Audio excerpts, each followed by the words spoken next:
hope that you've all had an amazing, restful Christmas and you're enjoying the start of a happy, happy, happy New Year. And the sofa's a little bit fuller as well. It hasn't been for the last couple of weeks, so it should be a nice turn for you, all of you. Dad, how are you this morning? I'm good. Yeah? I'm good. Very happy to be here and to be doing what we're doing. Good, good, good. How was your Christmas? The Christmas was good. Working, of course, and looking forward to the new year. Yeah. Where I would have had a bit of rest, but as things went, it's still busy. So you didn't manage to kind of find any pockets of rest for yourself? No, not yet. Not Okay. yet. So how do you feel that's knocked on to your new year? I think there are things that I have to get done that's absolutely necessary going forward. So yes, it was no problem. So how do you feel like that's kind of impacted your new year? Do you feel like you're catching up, or do you feel like you're where you need to be? Do you feel like there is rest pockets to gain? Yeah, I think basically it's a bit of a catching up, really, and also finding time for a bit of a rest pocket.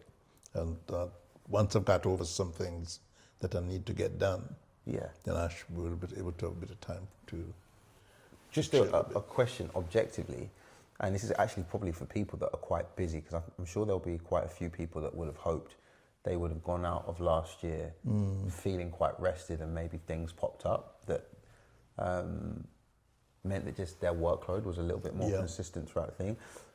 What would you suggest to those people in being like super intentional about A, finding rest pockets for themselves, but B, the ability to actually value what you do in your output enough that it either potentially goes higher up on the priority list? Because I think, especially with what seems to be happening in the world at the moment, the nature of it is that there's always going to be something. Yeah.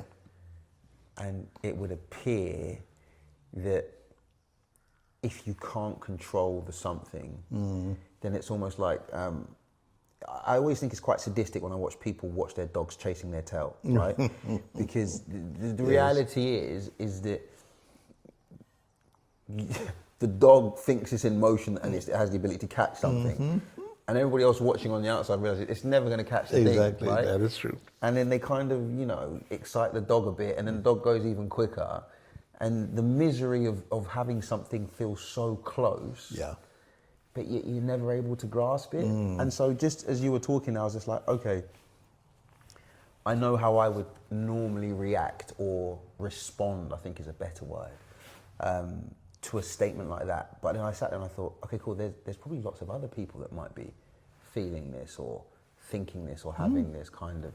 So for me, just in terms of, obviously, because you're a very experienced person, what steps are you putting in place for yourself to not only value your time, but also your own, yourself, really? Because I think very rarely do we see ourselves as commodities or like structures of being that we need to manage and look after.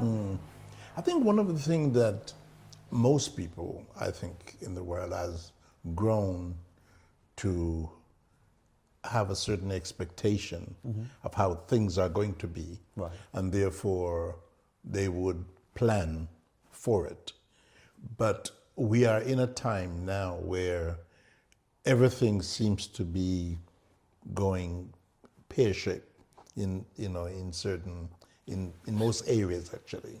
And what I mean by that is you don't have the definite things that most people oftentimes want to happen. And therefore you're having to be, in some instances, catching up. Other instances, you have to adapt.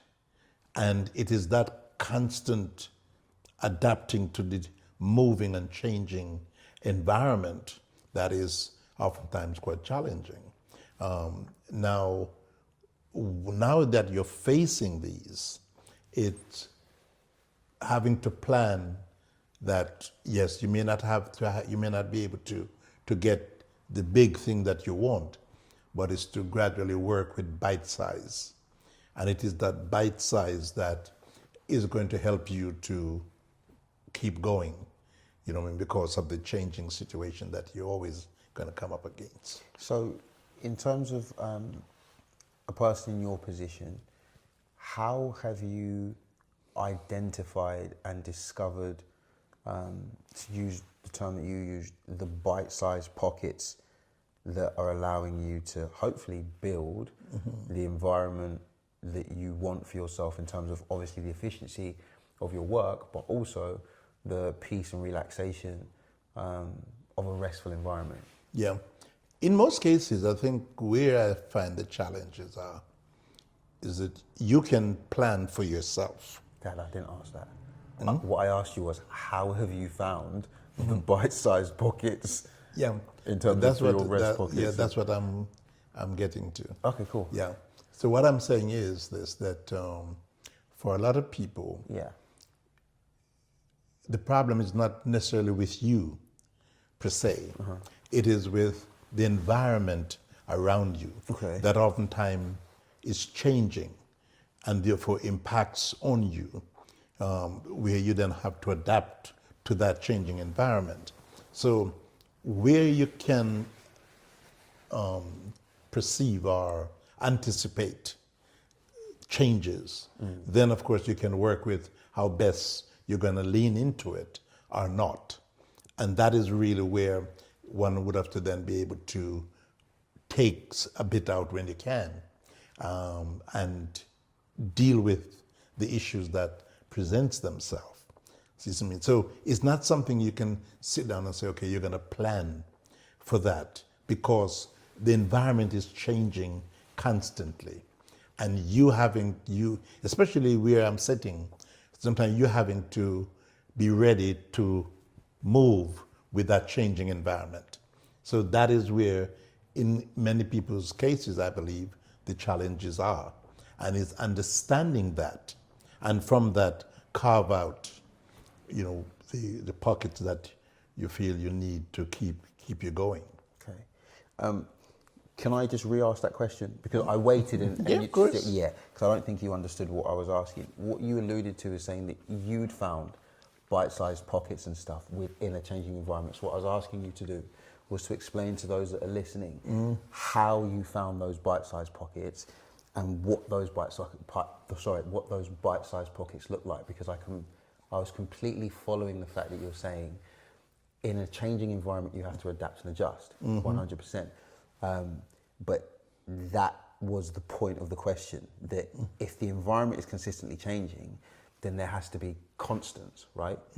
So if you're the constant in an ever-changing environment, and there are things that you need in order to thrive, 100% the environment is going to throw up challenges, and it's going to throw up different scenarios that would lean you into constantly having to invest and output, which at a point, because we're not unlimited, you're going to run out of capacity or resource or whatever else.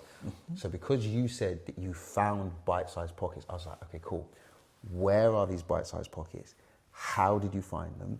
And how would you then instruct somebody else to? No, you have to. Rather, it's not that you particularly find it per se. You have to find it. You got to, in other words, as you go along, you have to find where it's possible for you to take that. It's a bit like you at work, and okay, you're there for 3-4 days. However, you're not going to be working 24/7. So the key thing is to get over the important part of your work, and then to carve out time for rest or for relaxation, anything else you're going to do. So it is a moving situation where, as it presents itself, as the opportunity presents itself, you got to take it. And that is what I find, especially in recent times, one has to do is to be, it's like feeding on the wings. You have to recognize that this is what's going on. However, within all of that is to make time to get your rest or relaxation, as it were. I think just in response to what you were referring to in terms of my work, I agree with you in terms of, like you're saying, I will kind of go through the same things in terms of my work, but I think we slightly have different approaches. There are certain things in my environment that the sky could be falling down and I won't leave. Indeed. Certain things that I'm doing, right? Simply because, like you said, if I know that I may be asked to take on an extra class or an extra couple of students, then my preparation days of Monday evening and Tuesday daytime, that can't change. Because even though I might go into the environment as I expect it, Yeah. and then I have an expectation of what my environment should produce and provide me, even if there is a change within it, I believe that in an ever-changing environment, I have to be the one consistent, right? Because it's almost then like, just kind of, and like I said, I want to create a juxtaposition and really understand what you're saying, because I think this is going to be a good conversation for lots of people to have personally, professionally, emotionally, and otherwise. And this is just me leaning to what you said, okay? And trying to create a practical example. It would almost then be like the sun waking up and going, well, it's grey, I'm off. Because you'd be like, well, where's the blue sky? I don't have a cast, I don't have a co-star, I am the star. So I don't need no grey, I don't need no rain, I don't need no wind. And then he wakes up and he's just like, well, who ordered these lot? Right, I'm off. Does that make sense? But he doesn't, because without him, irrespective of some of the other changes that may come into the environment, that's what makes everything run. So even with me in my preparation for teaching, I will teach, I will set my lessons as they are for, let's say, one ensemble class and five individual sessions. Within that, I will make sure, okay, cool, if I end up doing 6 individual sessions and no ensemble, or I end up doing 3 ensemble and 2 individuals, the work I've set lends itself into me going, right, whilst I'm learning this for one voice, where's the harmony in the chorus? And that's literally just an extra 5 minutes based on my capacity and what I've learned in music. So I go into my situation saying, right, I'm ready to adapt and adjust, but not at the expense of myself. And that's where I was trying to lean to, that I think there are a lot of people that go into, like you said, the challenges of an ever-changing environment, but they're adapting and adjusting at the expense of themselves. And then the time it's taking, after they've gone and adapted and adjusted and become what this world or this moment needed them to be, for them to fit back into who they are, Right. that's a whole bunch of time that they've also lost as well. Because if you just, let's say you're a bird and you have the ability to turn yourself into a land animal. Dad, running really fast on ground is nowhere near the same as flying. And there will be a certain disorientation. Right. Does that make sense? Because if you're used to doing this and you're trying to catch wind currents, and then all of a sudden you're on the ground, you're trying to make sure you don't trip over a stone.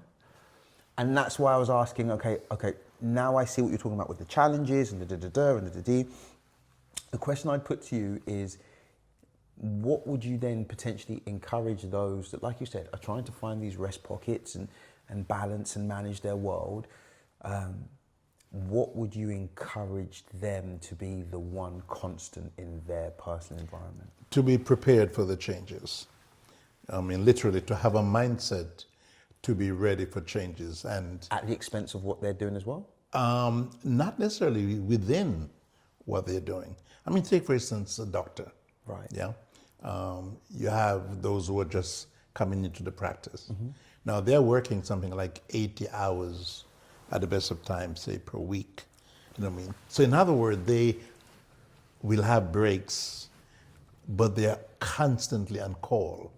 You know what I mean? So that is the thing. So they could go and work 8 hours straight without a break, or it may be 4 hours straight without a break. The same thing with the armed forces. So depending on where people are, they have to look at that their working environment. what is going on, and to work out within that environment where they can find the best situation to rest or to recuperate, whatever may be the case. Because some profession operates like that, while others are static. You know exactly what you're going to do, when you're going to do it, how you're going to do it, and therefore you can work and set things in motion, in order around that. So that's basically what it is for someone like myself and for a lot of other people in different professions. Just one quick question I wanted to ask, as you said that. I completely agree with you in terms of the example you gave of the doctor. Mm-hmm. I think the only thing or question I'd ask you is that because of the nature of that job, there are certain protocols within that job. So those protocols mean that you're not taking the junior doctor and throwing them into a situation that A, they're not used to or haven't been able to reference on these levels.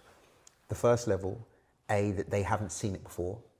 B, that there's not a superior waiting to either guide, mentor, or talk them through the process. Mm-hmm. Does that make sense? Yeah. Which then means that the spontaneous change of environment, though they're not necessarily prepared for it or planning for it, they're not underprepared. Mm-hmm. Because they sit there and they go, right, the nature of my job, like you said, I'm on call. Mm-hmm. Now, the reason they're on call is because they'll be on call for a very specific amount of time. And then after that period of time, somebody else takes over.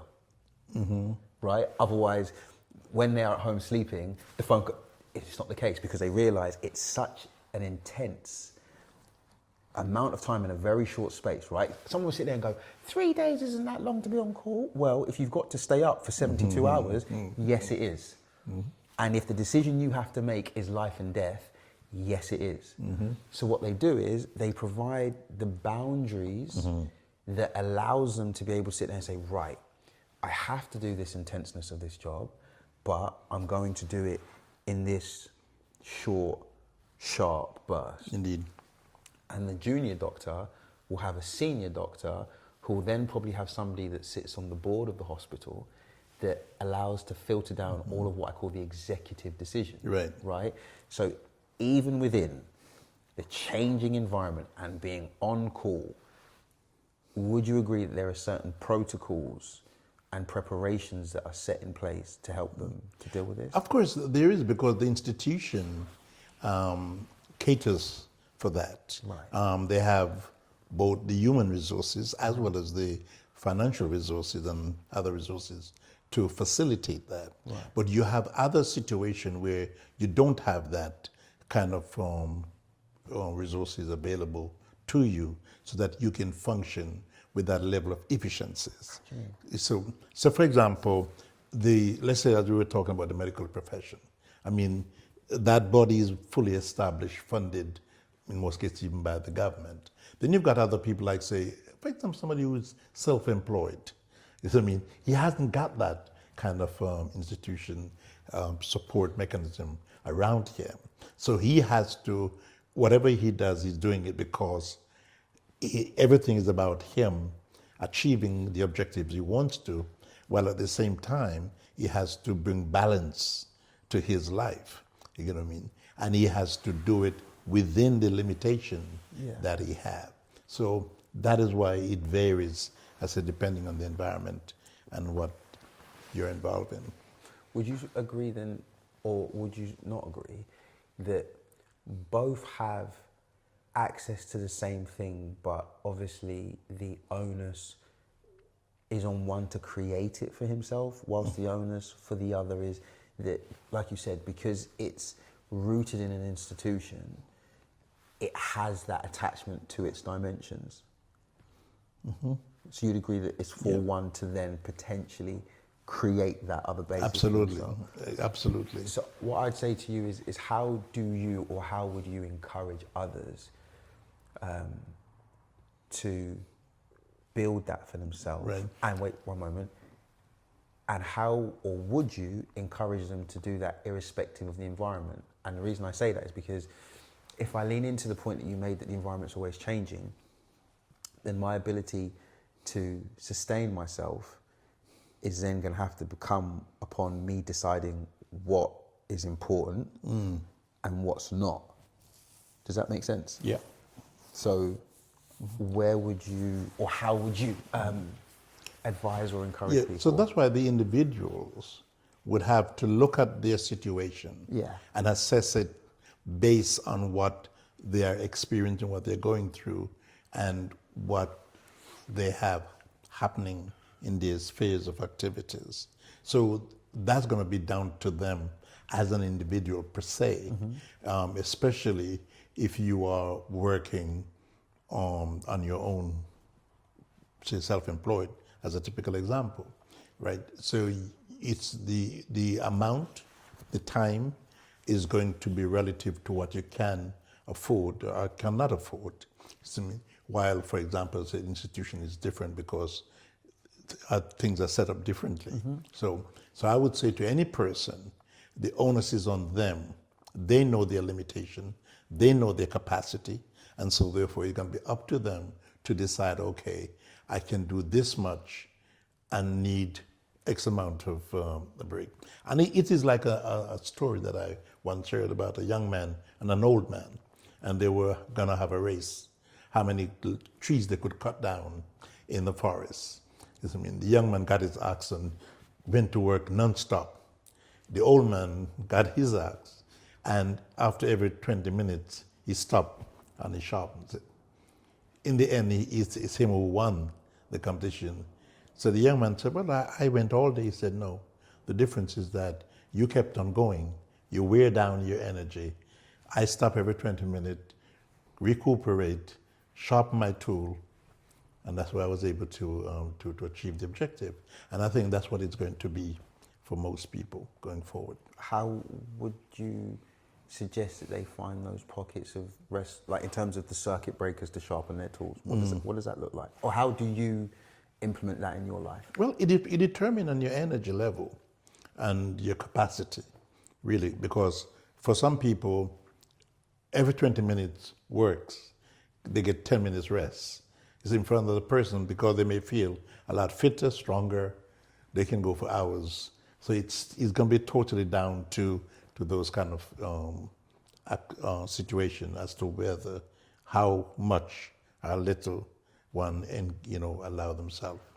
But just as a practical example for a person that will be listening to this conversation and say, oh, okay, I identify more so with where his space of life is right now. What is it that you do practically that a person can sit there and go, okay, cool, that's what he does to circuit break. So when I say that, I mean in terms of, an example could be like, well, every second Tuesday or every Wednesday, I do this or I do that. And how does your disconnection from a quite intense space allow you to then recalibrate and rebalance?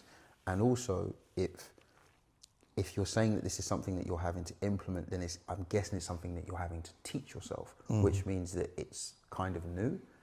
Yeah. So in that space, how do you then obviously introduce something that isn't normal, sustain it to the point where it then becomes a habit so you can start seeing the results of it? Let's take it from a physical perspective, when I was, say, 35, I go to sleep whatever time I want to go to sleep. And I would sleep for 8 hours, perhaps sometime more, as well as it can be less. And I'm good. Now, at my age now, you go to sleep and you sleep for 2 or 3 hours. You wake up, for various reasons. Then after a small period of time, you fall back asleep again. And that may go on for 2 or 3 times throughout the night. You wake up, of course, in the morning, and then you feel energized because you just wake up, freshness of the morning. But as you go through the day, you get to a certain point where you then feel exhausted. So therefore now you need the time to rest. So I would take time out from what I'm doing, get an hour or two asleep, re-energize, and then continue again.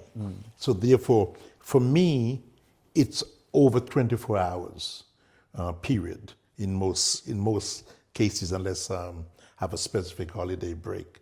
But that is how it would for me to function at the level that I function at. I mean, so that's what that's what as a typical example. So I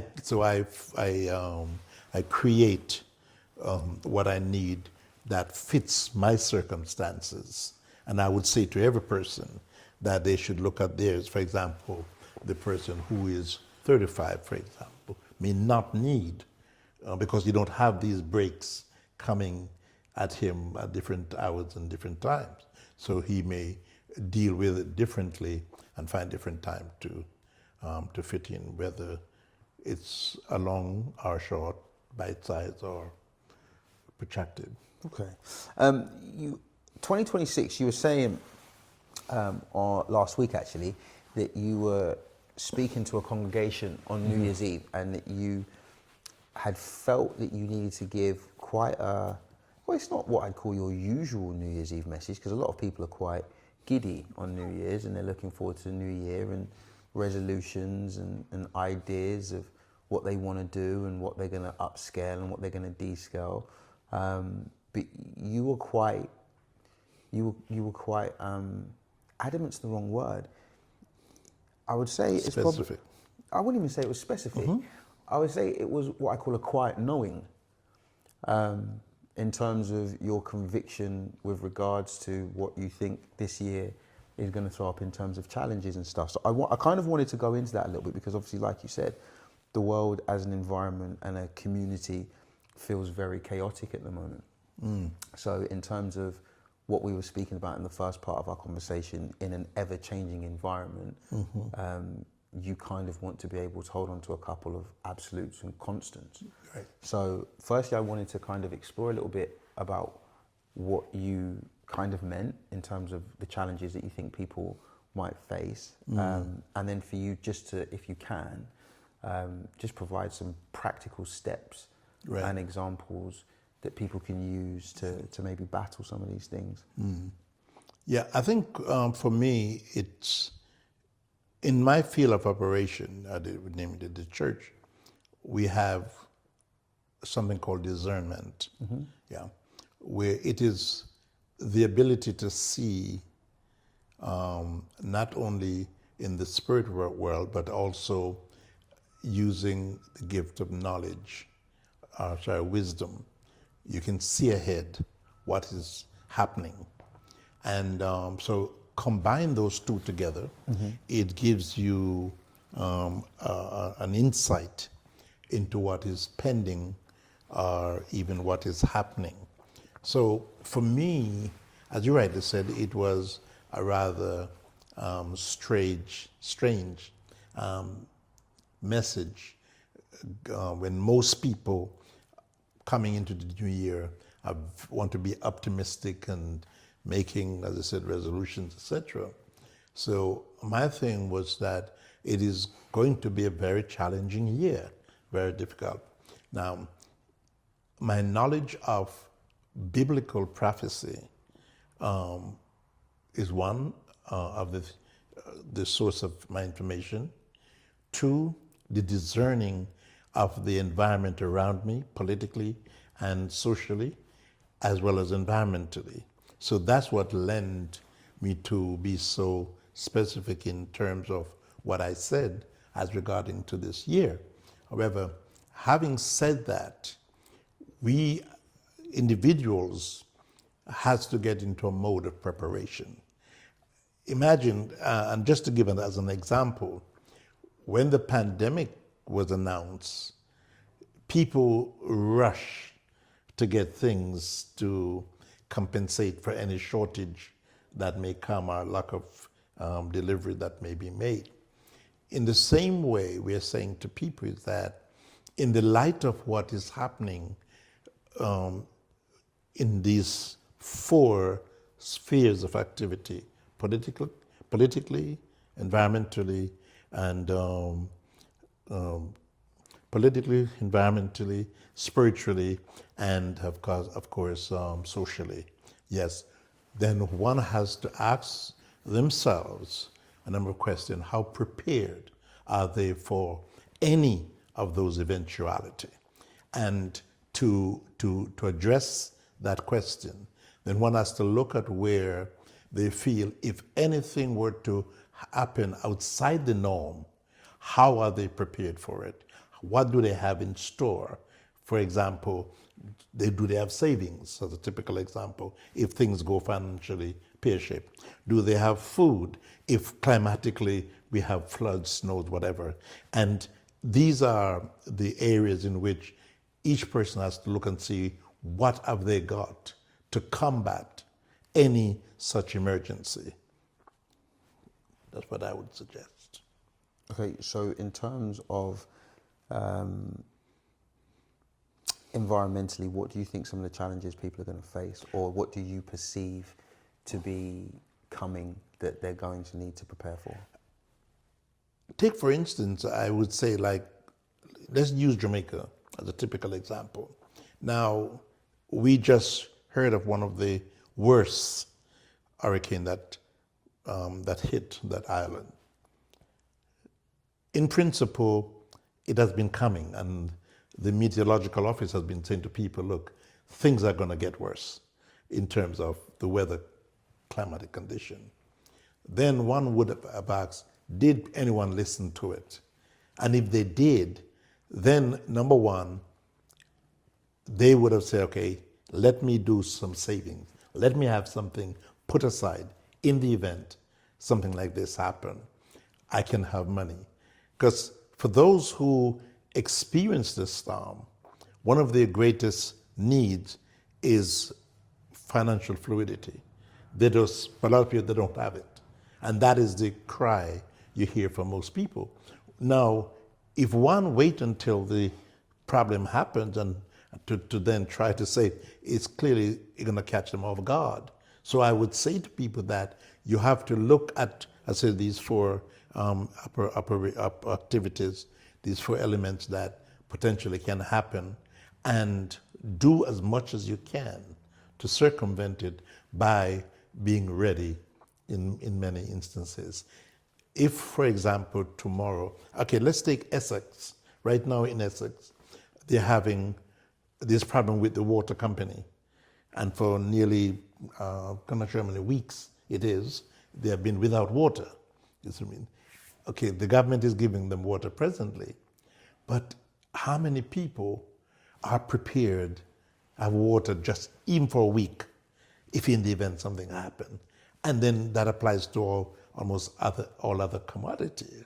So these are where I believe, looking at what is happening around us, I would say to every person, where possible, begin to prepare, because it's inevitable, it's happening.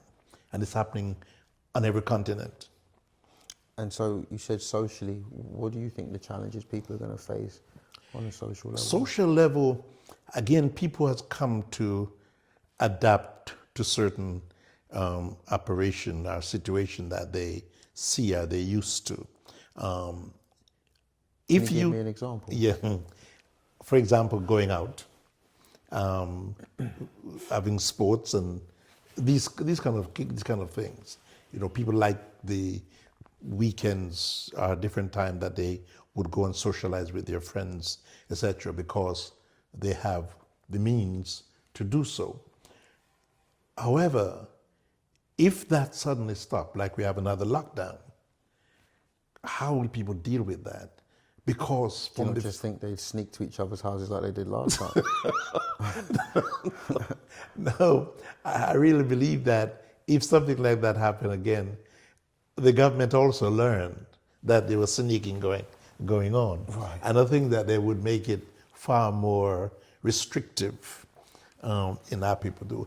And it is, how much capacity does one have to deal with, for example, a shut-in for a protracted period of time?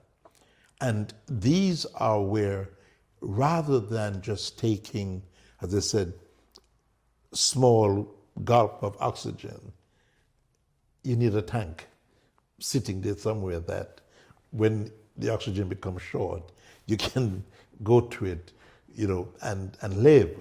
And I believe that that is what, there has to be that conscious awareness. How much do I have within me to deal with, as I says, any of these eventuality that will come, and begin the preparation for it. Look at what is it that keeps you ticking. Look at how dependent you are and people around you, and what kind of people are around you, and ask yourself the question, are they the kind of people that if I'm in trouble in any way, shape or form, can I call on them? And it is something that I've even been saying in some of my messages to the church body, as a typical example. Look, don't just sit at home and YouTube and all these other social media. Find yourself into a community, an environment where you're interacting with people, because in situations that will happen, you're going to need those people. You can't call YouTube or any of the other social media and say, hey, I need somebody to come and talk to me, or to come and sit with me. It's not going to happen. So these are the things that I believe one has to create, this kind of awareness going forward. If you could pick 3 things that people could apply to their daily life to lean them into these spaces like you've just spoken about, what 3 things would you choose? Find good friends. Okay. That's number 1. Be self-sufficient as much as you can in terms of what you have or can have. Mm-hmm. For example, money, savings, etc. And more important is to be as fit as you can. To be physically healthy? Physically healthy, yes. Perfect. Thank you so much to everybody that has taken the time to hang out with us in our first podcast delivery of the year. We hope that you have heard a wonderful piece of information that you can apply to your own life, but also that you can have great conversations with those in your everyday world and in your family circles. Have a great rest of your day, and we look forward to seeing you next time. From myself, I hope you'll have a great day. From my dad, stay blessed. Bye, guys.